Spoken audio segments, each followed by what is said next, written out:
ओम नमो दिव्य महादिव्य शिवाय सत्यम नमः नमः प्रकृति भद्राय नेता प्रणता समता सज्जनों, आप देख रहे हैं हमारे अनंत पत्र न्यूज चैनल पर श्री मत्स्य महापुराण की कथा।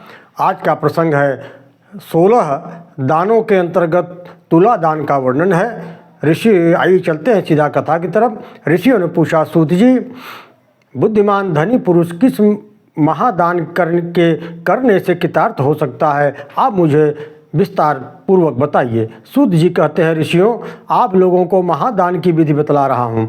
वह मनुष्यों के सभी पापों का नष्ट करने वाला तथा दुष्सपनों का विनाशक है। उस दान को पृथ्वी तल पर भगवान वासुदेव ने 16 प्रकार का बतलाया है। वे सभी पूर्ण पवित्र दीर्घायु प्रदान करने वाले, सभी पापों के विनाशक, मंगलकारी तथा ब्रह्मा विष्णु महेश आदि देवताओं द्वारा पूजित हैं। उन सभी दानों में सबसे प्रथम तुला पुरुष का दान है, तत्पश्चात दूसरा हिरण्यगर्भ दान और तीसरा ब्रह्मांड दान और चौथा कल्प वृक्ष दान और पांचवा 1000 गो दान, फिर सुवर्ण निर्मित कामधेनु का दान, स्वर्णमय अश्व का दान, हिरण्याश्वरथ दान, हेमहस्ति रथ दान, पंचलाकलक दान, धारा दान, 12वां है विश्व चक्र दान और कल्पलता दान, सप्तसागर दान, रत्न धेनु दान तथा 16वां है महाभूत दान। ये 16 दान कहे गए हैं।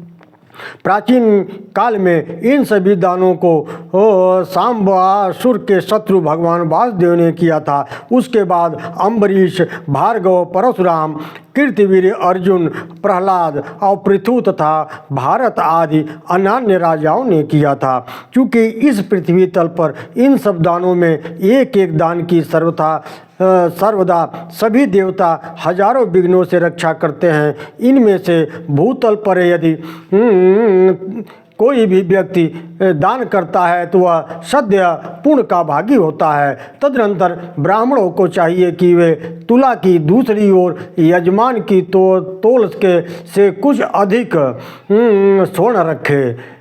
फिर क्षण मात्र चुप रहकर इस प्रकार निवेदन करे, सभी जीवों की साक्षी भूत सनातनी देवी, तुम पितामह ब्रह्मा द्वारा निर्मित हो, तुम्हें नमस्कार है।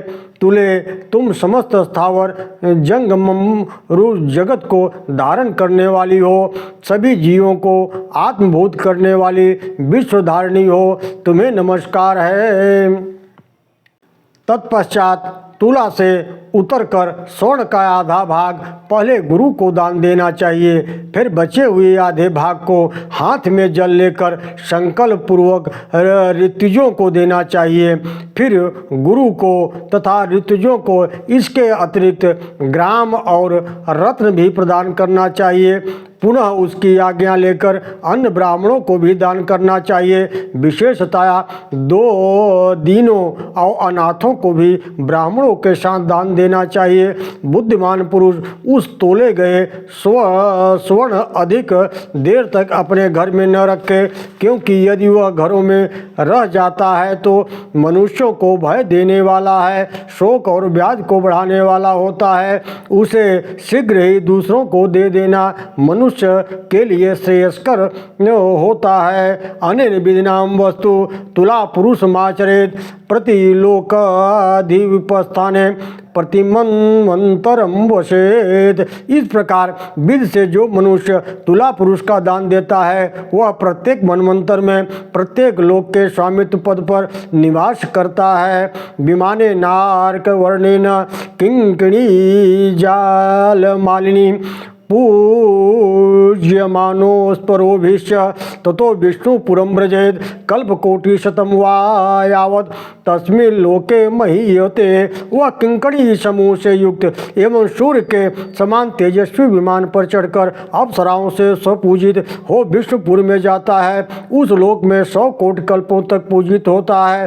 फिर पूर्ण कर्म के क्षय होने पर वह भूतल पर राजराजेश्वर होता है। अनेक राजाओं के मुकुट की मणियों से उसका पद पीठ शोभायमान होता है। वह श्रद्धा सहित सहस्त्रों यज्ञों का अनुष्ठान करता है और प्रचंड प्रताप से समस्त राजाओं को पराजित करता है।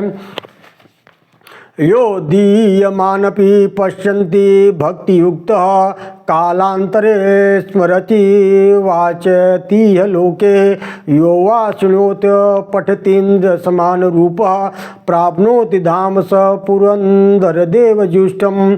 जो मनुष्य इस तुला पुरुष के दान को दिए जाते हुए देखता है, दूसरे अवसर पर उसका स्मरण करता है, लोक में पढ़कर उसकी विधि को सुनता है, अथवा जो इसकी विधि को सुनता या पढ़ता है या सुनाता है, वह भी इंद्र के समान स्वरूप धारण कर पुरंदर प्रभु प्रभृति देवगुणों द्वारा सेवित स्वर्ग लोक को प्राप्त करता है। ओम नमो दिव्य महादिव्य शिवाय सत्यम नमः। नमः प्रकृते भद्राय नीता प्रणतास्मताम। सज्जनों, इस तरह से तुलादान का यह अध्याय यहीं समाप्त होता है। मैं पुनः आप लोगों के बीच में दूसरे अध्याय की कथा लेके प्रस्तुत हो रहा हूँ। एक और निवेदन है कि 3 जनवरी पौष पूर्णिमा से शिव महापुराण की कथा हमारे इसी अनंत पत्र न्यूज़ चैनल पर अनवरत प्रकाशित की जाएगी। आप लोगों से निवेदन है कि ज़्यादा से ज़्यादा संख्या में लोग हमारे इस अनंत पत्र न्यूज़ चैनल को सब्सक्राइब करें, ताकि अनंत समय तक विभिन्न 18 महापुराणों की कथाओं का लाभ प्राप्त हो सके। नमो भगवते वासुदेवाय।